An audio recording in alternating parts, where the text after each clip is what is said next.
aula sobre o que é o Espiritismo, usando um livro de base sobre o mesmo nome, né? Sobre o mesmo título. E esse livro foi escrito por Allan Kardec. Na aula passada, a gente falou sobre quer dizer, quando se trata, né, de uma questão da vida após a morte, quem que você vai pedir a solução? A quem que você vai recorrer, né? Essa foi a questão imposta pelo visitante a Kardec, pelo Kardec ao visitante, desculpem, pelo Kardec ao visitante, porque ele falou, olha, mesmo que os cientistas não sejam infalíveis, poxa, se eles não concordam com você, né? Isso você perde, dessa forma você perde a sua base dentro da sua proposta.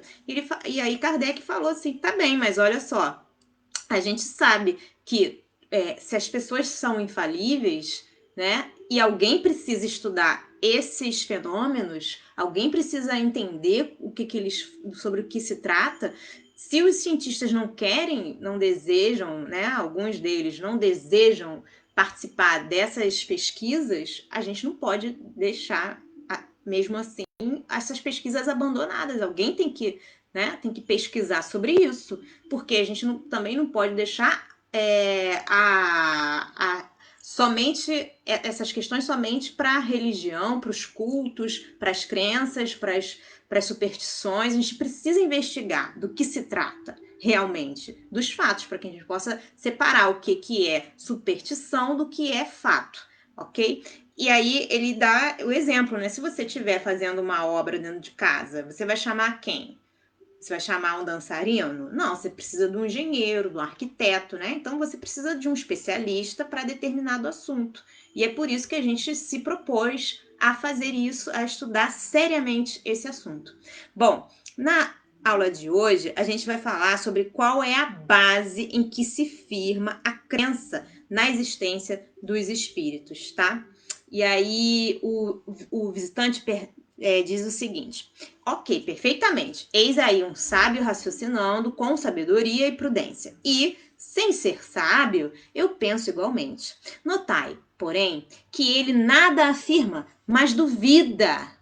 Ora, qual é a base em que se firma a crença na existência dos espíritos e, sobretudo, na sua comunicação conosco? Quer dizer que ele, entre outras palavras, ele está dizendo que o sábio sempre está duvidando de tudo. Ele deve ser um cético, né? Ele tem que duvidar de tudo. E aí o Kardec responde assim: essa crença apoia-se sobre o raciocínio e sobre os fatos. Eu próprio não a adotei, senão depois de meticuloso exame, tendo adquirido no estudo das ciências exatas o hábito das coisas positivas, sondei, perscrutei esta nova ciência nos seus mais íntimos refolhos. Busquei explicar-me tudo, porque não costumo aceitar ideia alguma sem lhe reconhecer o como e o porquê. Eis o raciocínio que me fazia um sábio médico, outrora incrédulo e hoje fervoroso adepto. Então, antes dele adotar essa doutrina, né, da qual ele codificou, ele era incrédulo, ele não acreditava. E ele era médico, ele se formou em medicina. E aí ele vai mostrar agora como é que ele veio a raciocinar para depois chegar a determinadas conclusões, depois de verificações, experimentos, né? E aí ele diz assim: dizem que seres invisíveis se comunicam. Por que negá-lo?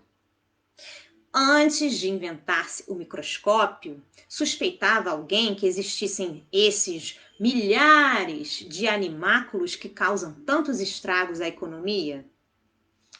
Onde a impossibilidade material de haver no espaço seres que escapem aos nossos sentidos? Teremos, acaso, a ridícula pretensão de saber de tudo e de dizer que Deus nada mais nos pode revelar? Se esses seres invisíveis que nos rodeiam são inteligentes, por que não poderão comunicar-se conosco? Se estão em relação com os homens, devem desempenhar um papel no seu destino, nos acontecimentos da vida destes. Quem sabe se eles não constituem uma das potências da natureza, uma dessas forças ocultas de que nem suspeitávamos. Que novo horizonte vai abrir-se ao pensamento? Que campo tão vasto de observação! A descoberta do mundo dos invisíveis tem muito mais alcance que a dos infinitamente pequenos. Ela é mais que uma descoberta, é uma revolução nas ideias. Quanta luz pode projetar essa descoberta? Quantas coisas misteriosas explicadas? Os crentes são ridiculizados, desculpem.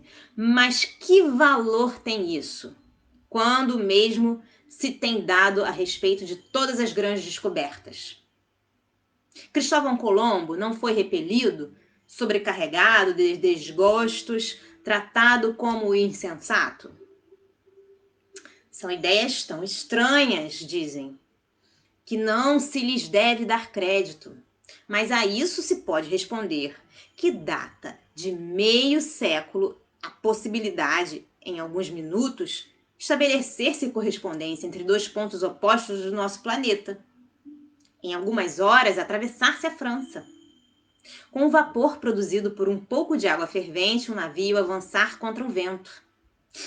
E tirarmos da água os meios de iluminar-nos e aquecer-nos.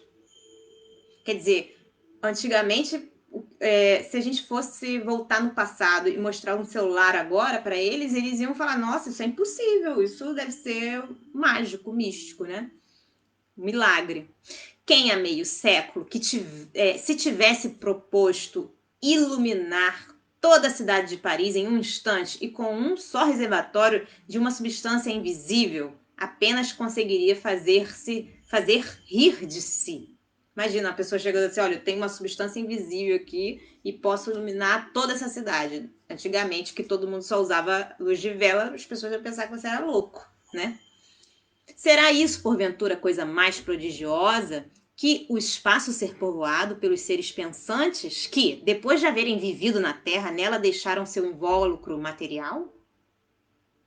Não se achará neste fato a explicação de tantas crenças que existem desde os mais remotos tempos?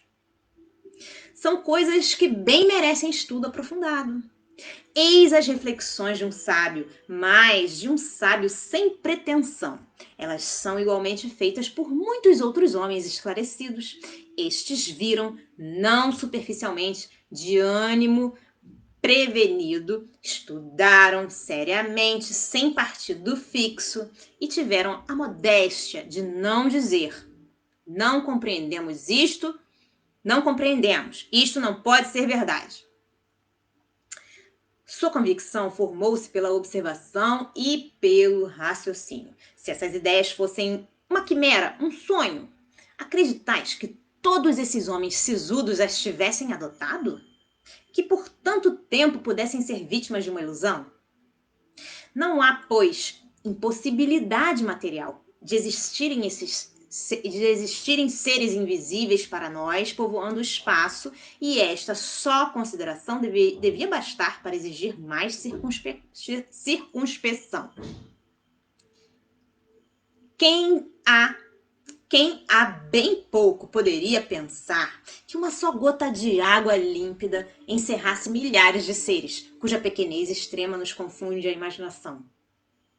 Ora, eu digo que há mais dificuldade em conceber a nossa razão seres de tal tenuidade, providos de todos os órgãos e funcionando como nós, do que admitir aqueles a quem damos o nome de espíritos.